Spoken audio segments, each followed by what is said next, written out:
Good morning. Oh, happy day. So today we're here to announce that the City of Mobile is purchasing the Brooklyn by the Bay property from the University of South Alabama Foundation.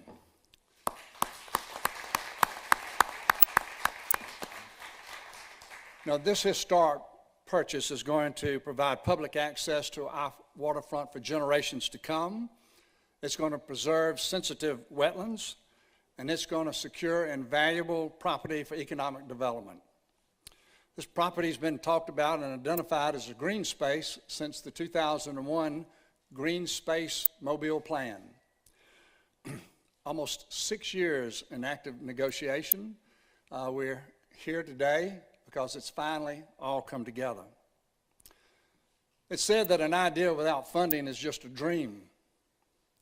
But for the City of Mobile, that dream is about to come true. And while there's several people who are very involved in this to make it happen, the most important person is Governor Kay Ivey, who has steadfastly supported us since day one.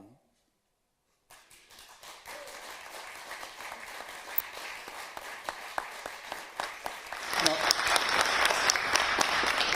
having lived in Mobile early in her career, I think there's a special place in her heart for our city and for us, and for that we're tremendously grateful. I'm of the opinion that there's been no governor who's been more willing to support the City of Mobile than Governor Ivey. So, with that, Governor Ivey, the stage is yours.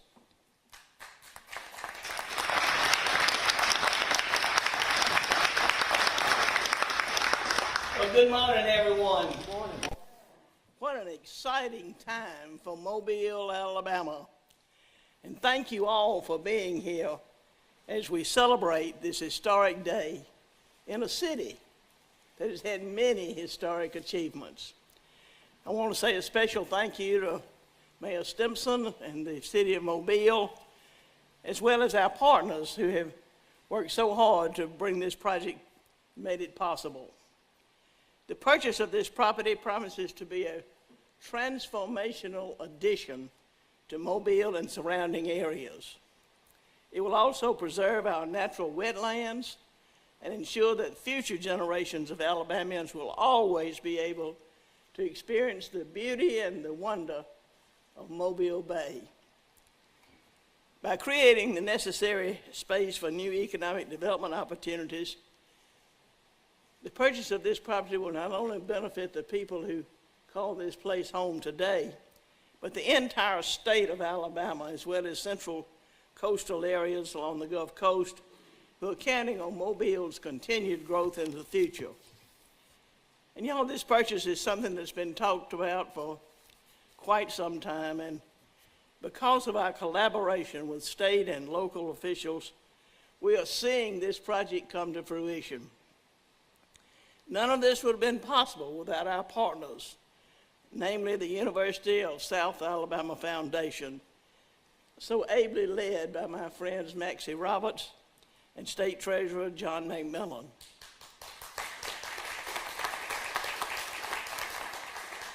As well as the leadership team of the Mobile Airport Authority, led by my friends Elliot Mizell and Chris Curry.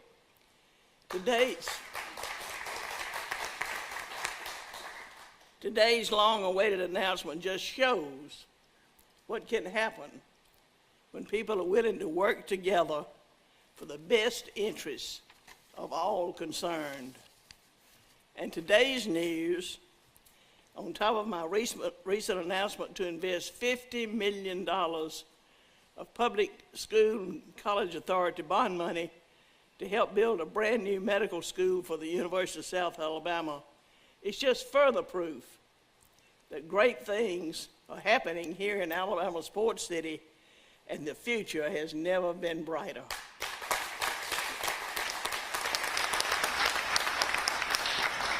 I would be remiss if I didn't thank our friends of the Mobile and Baldwin County legislative delegation for their strong support of my work and of my administration is doing, and whether it's rebuilding Alabama, which is bringing in $100 million to the Port of Alabama over the next decade, or one of our many other initiatives. It's always good to have your friends in the legislature working side by side to accomplish big things for your area. So thank you again for being here today as we celebrate this incredible milestone. May God continue to bless each of you and the great state of Alabama.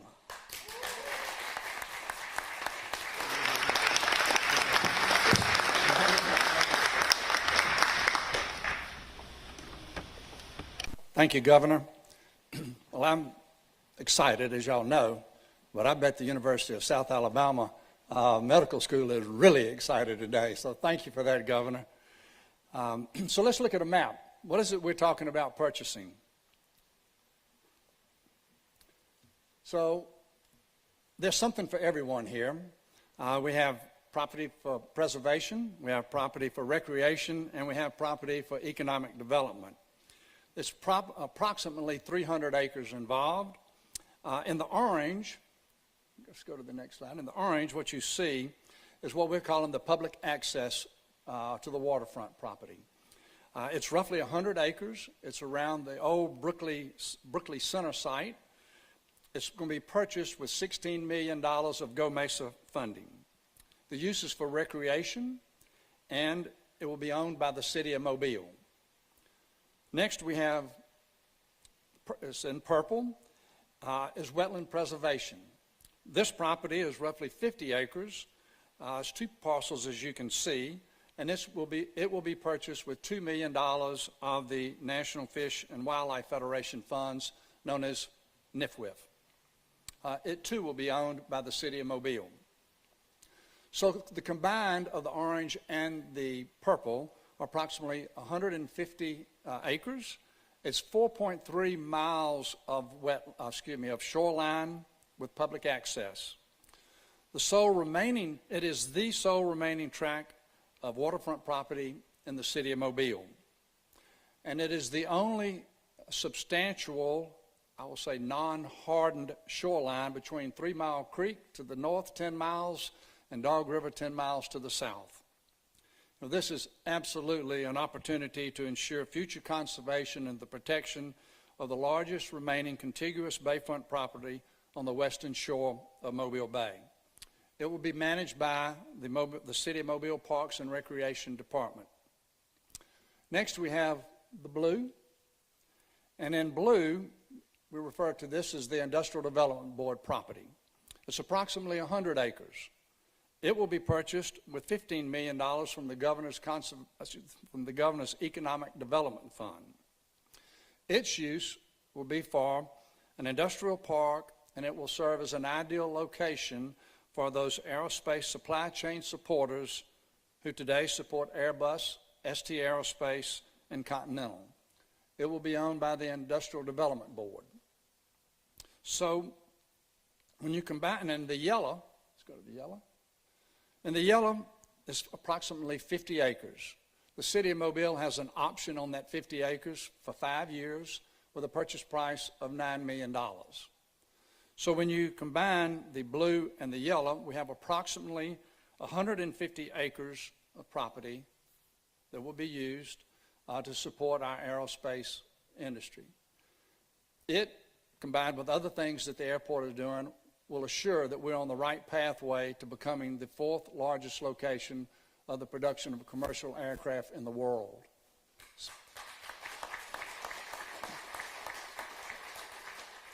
So at this time, I'd like to turn to John McMillan for a few comments. John is the chairman of the committee. He's on the Mobile. He is on the USA Foundation board, but serves as the committee chair for Maxie. President. John, I apologize. I ought to know that. But he is the president of the foundation board. Thank you for your help, John. Thank you, Mayor. Governor Ivey it's great to have you with us, and on behalf of all of us, I'll repeat again our appreciation for everything you've done to make this a reality. I think it's extremely appropriate on the first day of the last month of a somewhat unique year that we have the opportunity to come here and talk about something that is so positive to Southwest Alabama and beyond. I see Joe Bonner's here, and Joe and I have several things in common, but one thing is our jobs are in Montgomery and our hearts are in Southwest Alabama. And Joe, thank you, and Governor, the mayor's already put you in that pigeonhole, so great. We include you. Thanks. The sole purpose of the foundation is to support the university and the students and the faculty and everybody involved with it, and certainly including the medical side of it. So it's a great opportunity for us to be here and see this come to fruition.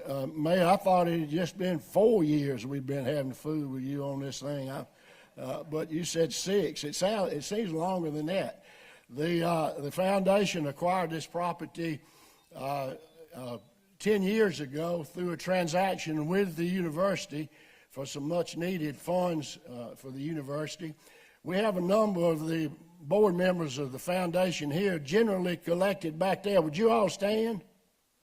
Maxie, you too.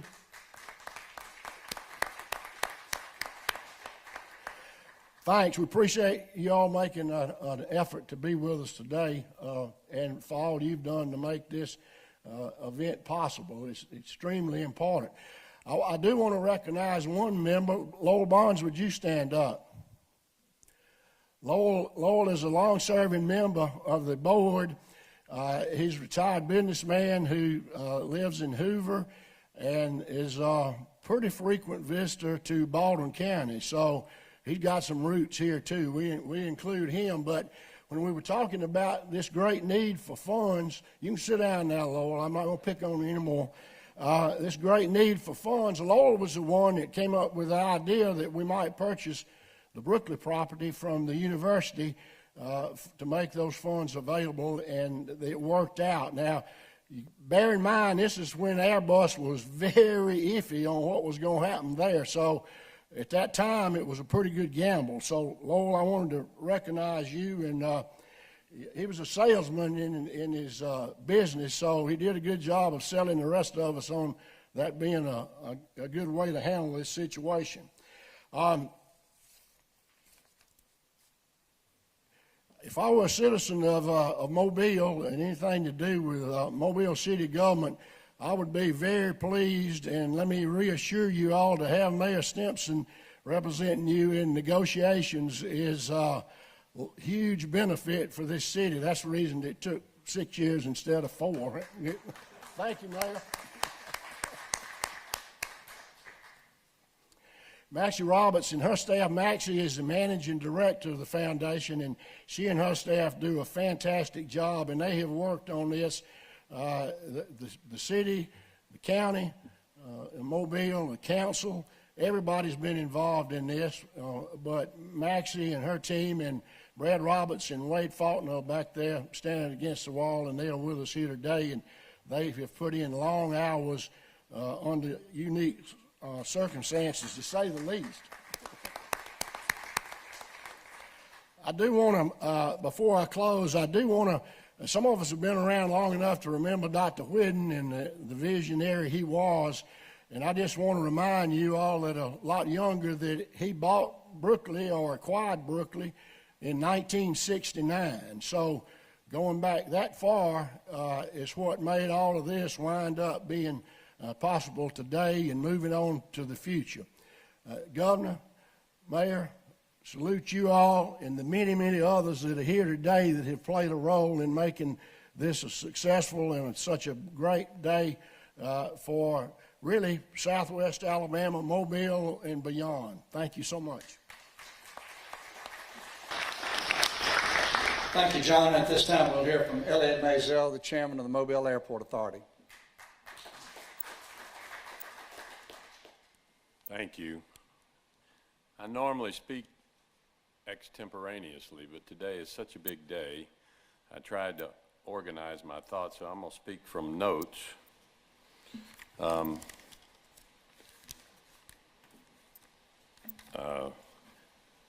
one of the older guys in the room, and when I grew up, we had fairy tales and happy endings. I don't know if those exist anymore, but they exist today. This is a story of heroines, heroes, and happy endings for the city of Mobile. So I have limited public service experience, but I know enough to stand in awe today of the governor, of the mayor, of Chief of Staff Congressman Bonner, and of Richard Shelby, and all of you public servants that are here. I know what you go through every day for the benefit of the citizens of the great state of Mobile, and I appreciate it. Governor Ivey is for all the people. She's a governor who adopted the city of Mobile years ago, lived here, worked here, and continues to invest, as is evidenced today, in our city. She's a governor who shares our visions of growth, economic development, and of a new airport right here. She's a governor who is improving the lifestyle and the living conditions of our city through this effort. Thank you, Governor Ivey. Words can't adequately express. You're a great leader.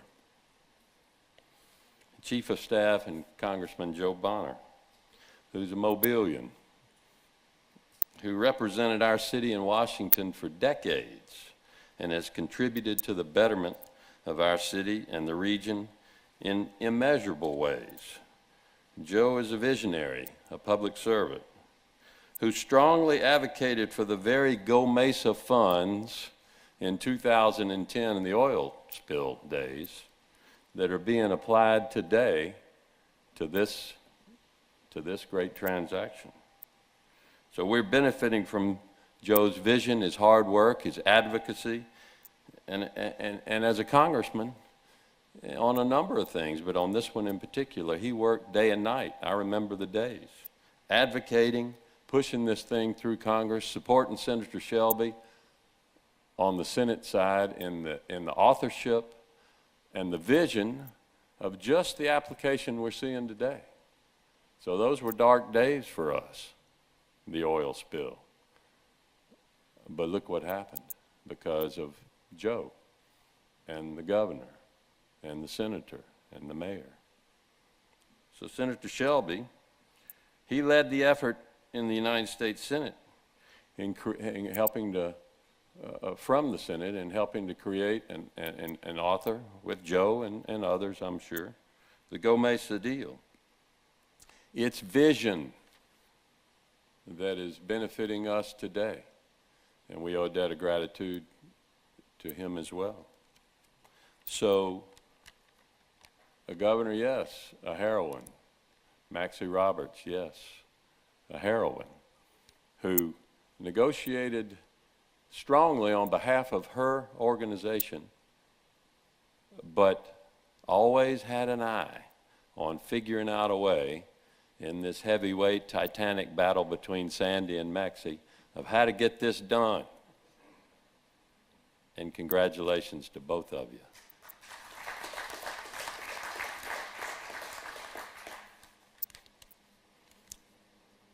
So, lastly, you know, as a Mobilian, Mayor, thank you. This stuff doesn't just fall out of the sky. I know, December 2014 when it started, and here we are today. I know how it happened, and we're all very thankful for your efforts and your leadership for the city and the region. It's a great deal for our region. So yeah, heroines, heroes, and a fairy tale with a happy ending. Thank you all.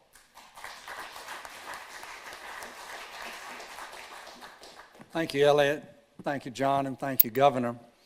At this time, I'd be glad to answer any questions from the crowd or from the media before we close. Yes? Yep. Do you have any specific prospects for that industrial area?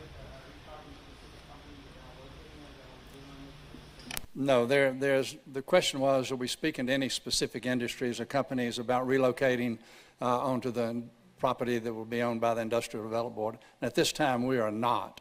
But it will be, going forward, a very close collaboration with the MAA about anything that goes there. And then just as a follow-up, the public access land, do you have specific plans to develop that in some ways? So there are limitations on how that property can be developed. It's in the legislation, the Go Mesa legislation. I don't foresee that you will have a theme park, there. I think that's what a lot of Mobilians visualize is when they say water park, what comes to mind, different things come to different people's minds.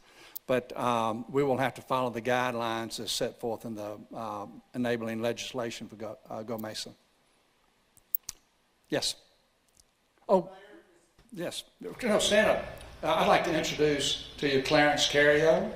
For those of you who don't know Clarence, there's nobody more excited in the crowd than Clarence. He's been writing letters to the editor for about 10 years about the purchase of this property.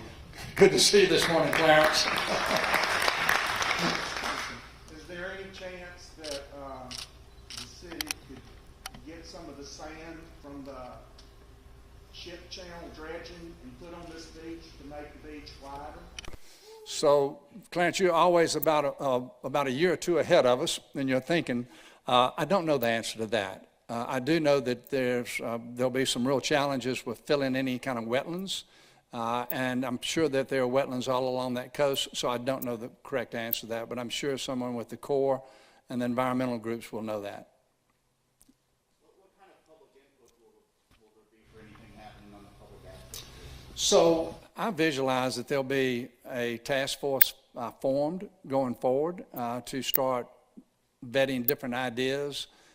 Probably there will be a firm hired that's understanding of let's say, the sensitive nature from an ecological standpoint of this property and how you can interface people using it, without destroying the property. So the short answer is that there'll probably be somebody hired to help us negotiate that pathway forward. What's the time frame from now until we see some sort of park established, some sort of public access? Again, we haven't, set a deadline because we're not certain as to what we will do.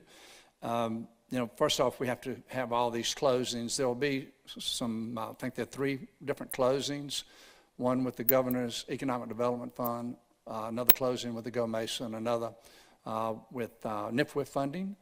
And so once all of that's done and we actually have the deed to the property, by that time we may have, have a better idea of how we actually move forward. Yes? In this ongoing discussion, obviously, with the commercial aviation, airport slot to this area. Tell me how this all plays into that. So if you go back to the vision that was created before I was the mayor of, one day could Brooklyn ever be, the site of our commercial airport for the city of Mobile. If you start with that, and then following that was, the thought that, and the Airbus, getting them to come here, which was a huge game changer. So as we started started having conversation about actually moving the commercial airport here, then the airport authority and buying into that, and actually leading that, they realized that there were a lot of things that they needed to have from a long-range standpoint. So they've hired a long-range planning, they have a long-range plan, hired a consultant, and this property plays into that. But it's not just about the airport and economic development. It's about the recreation, the preservation, but it plays a big part in what will be the future of the Brooklyn Aeroplex. Any other questions? So there are a lot of people that need to be thanked today but at the top of the list, in my list, is Governor Ivey. Governor, from the very bottom of our heart, thank you, thank you, thank you, and God bless you. Without the governor, it's just this simple. We wouldn't have had access to the funding streams. Maxie Roberts, thank you so much. I think Elliot teed it up. I'm not sure I said it quite that way, but very formidable. I hope there are not many negotiations in our future, Maxie, because I'm sure you will win every single time. But anyway, we ended up, I think, with a win-win situation. Matter of fact, I know it's that way. And I thank you, board, you and your board, for what you've done. Elliot, I don't know anybody that could move the airport from West Mobile, the regional airport, to Brooklyn other than yourself. And so thank you for your dedication, the dedication of your board and all that you're doing to try to really take advantage of one of the most unique situations that exist in the United States, where we have what is going to be a vibrant commercial airport, which is also an industrial complex where large airplanes are being built within close proximity to a deep water port. And I know that in the future, working with the governor and future governors, and working with the Port Authority, you know, that really the future is so, so bright. So thank you for your service. Also, I want to thank the City Council. You know, nothing really happens in the City of Mobile without the approval of the City Council. And so allowing this to occur, I appreciate it. So thank y'all. Council President Manzi couldn't be here today, but all the City Council is very aware of this and have been apprised, you know, along the way at different places about where we stood. On our team, we have Britton Bonner, Paul Wesch, and actually George Talbot, who's no longer with the city. I can't tell you the countless meetings that they attended, brainstorming sessions of trying to pull all this together, and I'm just eternally grateful for all that they have done to make it happen. I'd be remiss if I didn't say that I really believe this is an answer to prayer. I assume maybe Clarence has prayed in the past about what would happen here, but I certainly have. My ongoing prayer is that God would continue to send the people and the resources to the city of Mobile to transform it into the city he wants it to be. And I think what we're doing today is part of that plan. So for everybody that's participated in it, thank you. And for the citizens that are out there listening and reading about this, our future is very, very bright. And as Elliot said, an ending to a happy fairy tale. But Elliot, I really think this is just the beginning of what's going to be something that's unimaginable. And as I said when I started, oh, happy day. Thank you very much.